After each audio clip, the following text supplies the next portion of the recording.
Number 10. Conduct.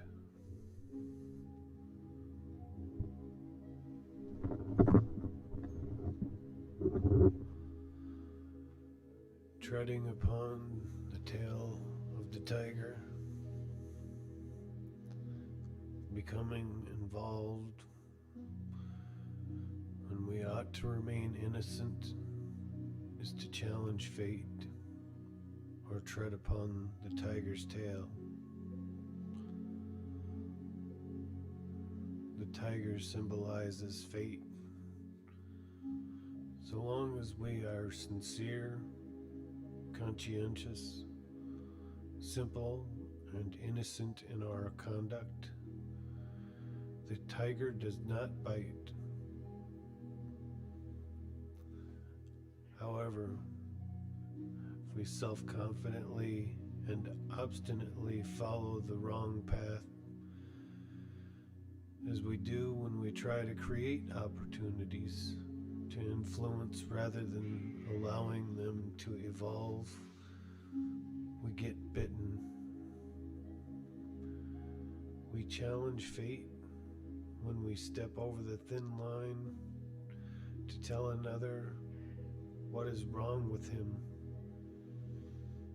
We must be wary of supposing because we have a more correct position, we have such rights. Difficult situations are caused by faulty attitudes and traditions that have accumulated over time. It is our fate to resolve these difficulties by correcting our mistakes, to try to change the situation by wrestling with it, by blindly resisting it, or by rejecting it, is to challenge fate. As a blind, lame man, we must become resigned to slow, patient self-development, to reverse the trends that have become established, to try to overcome them all at once is foolhardy. The situation will improve only to the extent that we improve ourselves in an enduring manner. The superior man discriminates between high and low. This means that we accept the discipline and patience required to correct our poor relationships with others, rather than listen to the self-pitying, whining, impatient voices of our inferiors that look to external circumstances for guidelines to act. We need to concentrate on finding the egotisms and errors that have led to our difficulties. The difficulties in question are referred to elsewhere in the I Ching as lawsuits. Lawsuits are continuing inner conflicts with others that result from having adopted hard, vindictive, or impatient attitudes. Lawsuits always occur when we give people up as hopeless. We initiate an inner quarrel in which we say, "You don't exist," to which they reply, "Yes, I do, and I will prove it to you." Sometimes the argument is, "You are hopeless," to which they reply, "I will pay you back for your arrogant assessment of me." Lawsuits are evident in any actions that involve people's forcing us to be conscious of them. These lawsuits occur because we do not truly let people go. Instead, we supervise their behavior or attitudes. We seek to punish them for having trespassed on our values, injured our pride, or wounded our vanity. When we truly let people go, healing begins and the lawsuit dies down. A creative relationship then becomes possible. When we allow ourselves to fall into negation and alienation, we leave the wagon behind. The wagon symbolizes our fate, to rescue those to whom we are bound by inner ties. Negative attitudes resist that fate. If we ignore the higher essential meaning and purpose of life by rejecting our duty to discipline ourselves, we will not find true happiness. Fate's mandate that we can find happiness only by following the correct path cannot be circumvented. Changing line number 1. Simple conduct, progress without blame.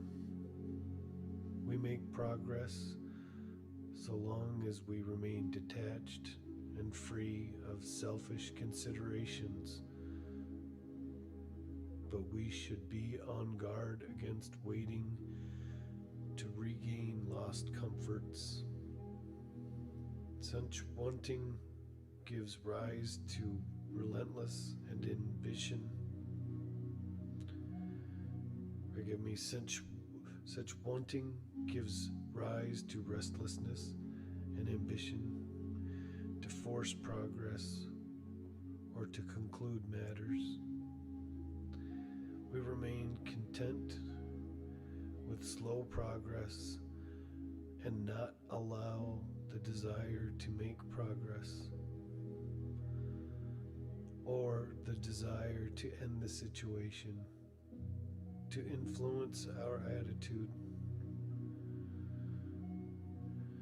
The correct attitude is always a humble acceptance of the situation as it is. We relinquish any anger, uneasiness, or disappointment we may feel about the length of time required to accomplish things.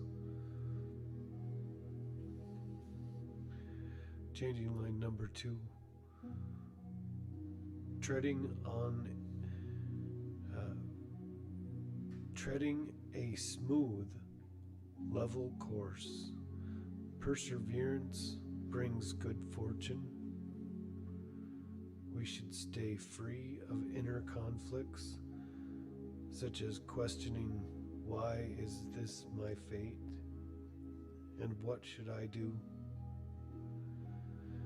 We should avoid the danger of challenging fate by frontal assaults and by quarreling with the way things are.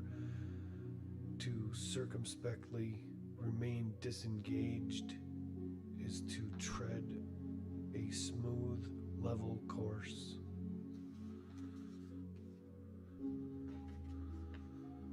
Changing line number 3. Our eyed lame. One-eyed lame. The tiger bites the man. Misfortune.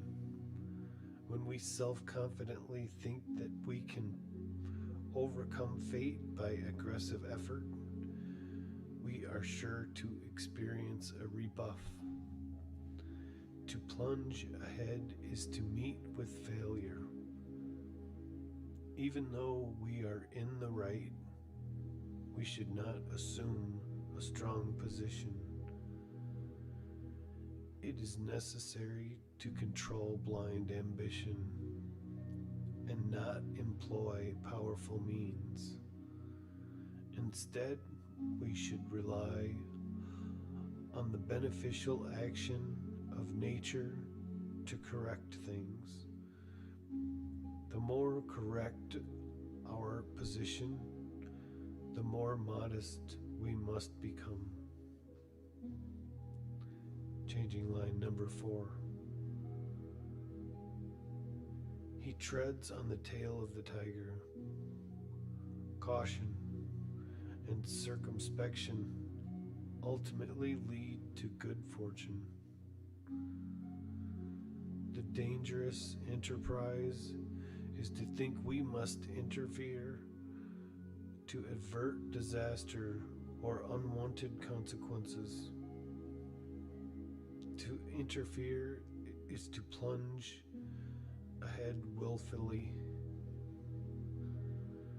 The encroachment of our ego is best combated by going forward with our studies, trusting that further enlightenment will help us overcome the danger that comes of doubting the correct attitude. Changing line number 5. Resolute conduct, perseverance with awareness of danger. This means to be neither too hard nor too soft. Resoluteness must not become entangled with anger, feelings of retribution, or hardness, so that we lose our modesty. Danger is incurred. When we self-righteously think what people ought to do, such thinking is an interference in their spiritual space. Not only do they sense our feelings of superiority, our supervisory attitude prevents them from doing what is right of their own volition. This is because it is against a person's inner dignity to respond servilely to other people's demands. Our duty is to truly let people find their own way to do what is right, while avoiding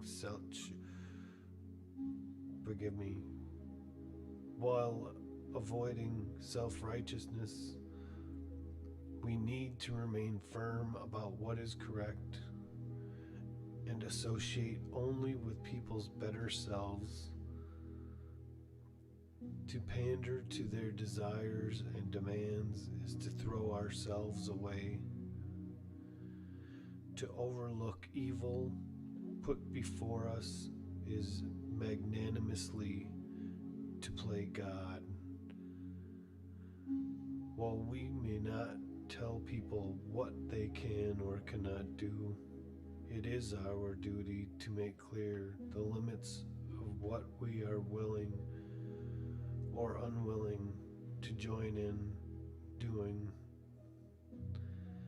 Until others are correct in relating to us, we should remain reserved in our inner attitude. Changing line number 6. Look to your conduct and weigh the favorable signs. When everything is fulfilled, Supreme good fortune comes when we have correctly persevered through the challenge of time. We can be assured of good fortune. This line frequently refers to getting out of danger, especially the danger of doubt, ambition, restlessness, or immodesty. Dangers that result from worrying, wanting, or allowing ourselves to be directed by pride. Driven by these emotions, we recklessly strive to get out.